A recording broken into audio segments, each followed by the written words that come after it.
Hi, my lovely friends. Have you ever worried about what type of writer you are? Or have you ever considered that maybe it was a specific type of writer, that there was the one that made the money and got the accolades? Or, was the one that was banished into obscurity from the first day they launched their first book? If you've ever wondered what sort of a writer you are, then this video is for you. The first thing we're going to talk about is whether or not you are a pantser or a plotter or a plantser. And each one of these types of writing have their own unique pros to them. I have always said that I'm a pantser. That means I grab some form of inspiration. For me, it is usually pictures of my main characters. I have an idea in my head of an opening scene, and that's it. I open up a new Word document, type chapter 1, and I start writing. And that can be a very explorative way to write a fiction novel. For example, I never know what's going to happen next. I am being led by my characters with the words that flow, just the way my imagination works. And there is a lot of times I can get to 2/3 of the book or more, and I don't know how the book is going to end. Now, another thing I should point out here is I do write romance stories. So, of course, there's always going to be an HEA, that happy ever after, guaranteed at the end. However, how my main characters get there is sometimes as much your guess as it is mine. Now, a plotter, on the other hand, already knows how their book is going to turn out. But there are different type of plotting authors as well. There are those that follow a very dedicated template. There are quite a few, such as Romancing the Beat. There's a 12-step chapter thingy, I think there is. If you just type in your genre templates, you will see that there are various types of templates that authors use, and they just fit their characters and their worlds into that. But the stories themselves, the overall books themselves, follows a very definite structure. Now, this can be really useful if you are a little concerned about how you're going to write and trying to get everything, that you might have these vision boards or something, with all these different things that you want to include in your story. And if you're that type of person, then plotting it definitely helps, because, obviously you don't want to be, having a couple of characters do this, that, and the other, and what have you. And then you get to the last third of your book and you think, oh my God, but I haven't done this, and I haven't done that, and I haven't done this. And then your ending seems rushed.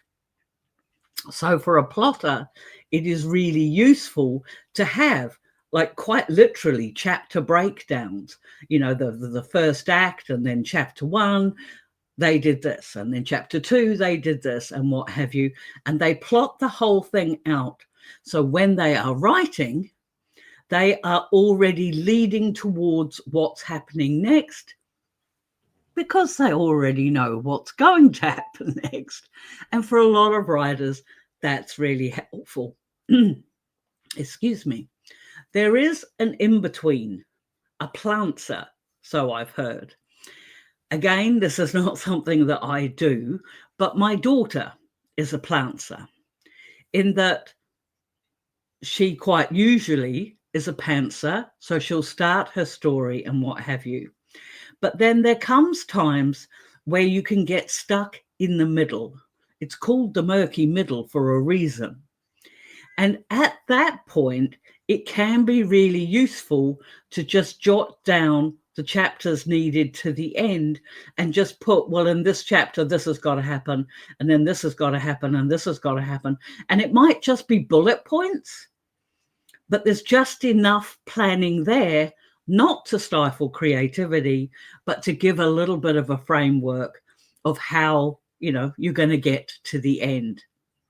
And this is the thing, when it comes to planters, pantsers, or plotters, it's how structured you want to be to feel confident enough to write your story. And I'm not suggesting for a second that one way or the other is best. You just pick the one that's right for you. Now, another element that you might want to consider when it comes to what type of writer you are is to do with editing. Now, there are some people who edit as they're writing. So, they might write a couple of sentences or what have you. Then they'll think, oh, no, hang on, that's not right. And they'll go back and change it. And then they'll go back and change it again. And they'll write a bit more and what have you. And that is how they write.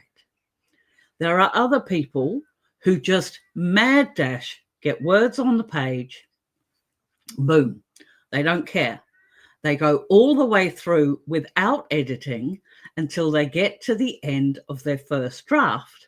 And then they go back, start at the beginning, and start tweaking it. That is where you often hear authors talk about their first draft, their second draft, their third draft, and so on. That is what that sort of author does. And then there is, again, the in-between. And I have to confess, in this respect, I'm an in-between when it comes to editing. What I do every day when I go to write my new words, the first thing I do is go back and read the words I wrote the day before. That way, it's setting my mind into, okay, we're working on this now. It reminds me of the different points that I have raised in that previous day's writings, and I can tweak and modify it.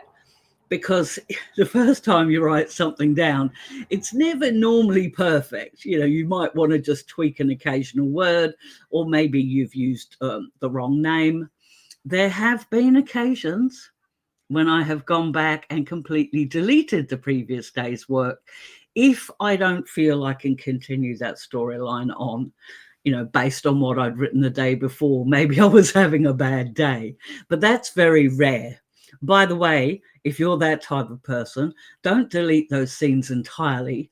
Cut them out of your Word document and stash them to the side somewhere. They make excellent content for your blog, for your readers and things like that, those deleted scenes. So don't ever get rid of them.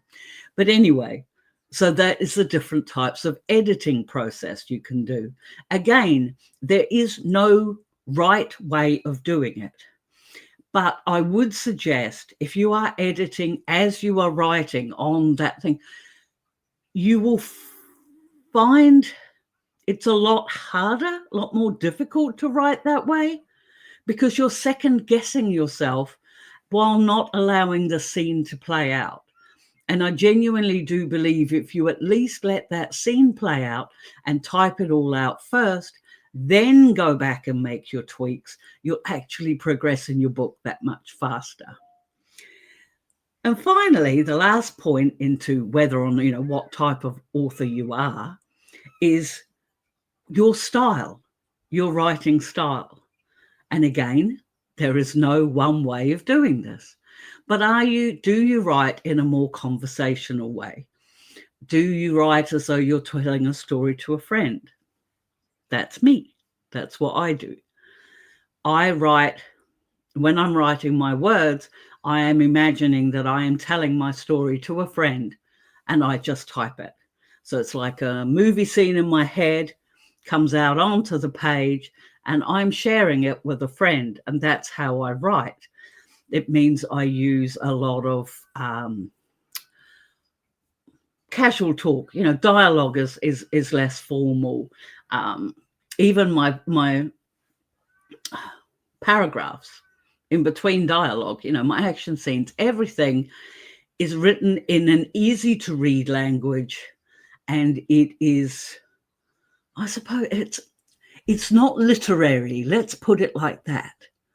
But there are some people that do love the formal prose, that do love the beautiful way language is used in literary masterpieces, and that is the way they want to write. Now, again, there is nothing wrong with that. I love seeing how words play with each other on the page to create the scene for the reader. I think that's incredible. I don't find myself able to do that, but for those that do, I always appreciate them because they have such a depth of language, which is really amazing. And the only thing I would consider if you were writing like that is to remember who you're writing for, because that's always important.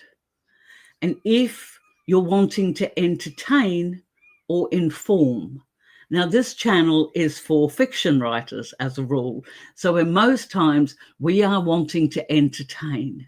So think about that when you think about the language that you're using in your work. Now, the final thing I want to address here is it important?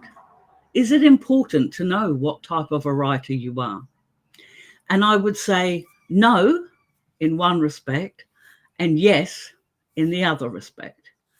On the no side, it is important because for you, you need to be consistent.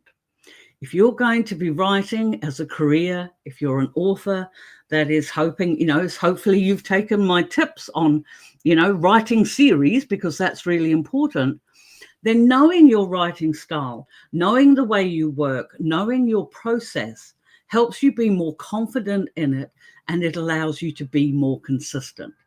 So yes, it is really important in that respect. But if it comes to getting readers or whatever else, then the answer is no, it really doesn't matter at all. Because if you're writing the book you want to read in the style that you like to read it, then you're not going to be the only one who's going to enjoy it.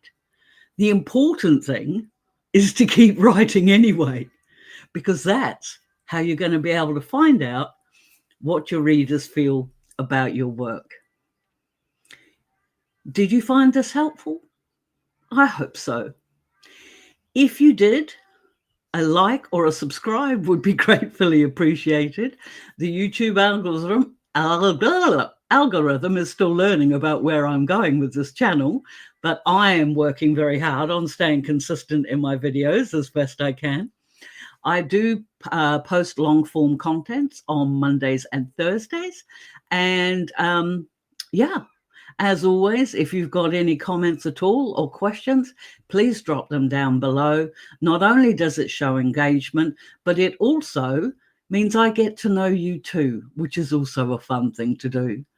But above all, keep writing, and I will catch you in the next video.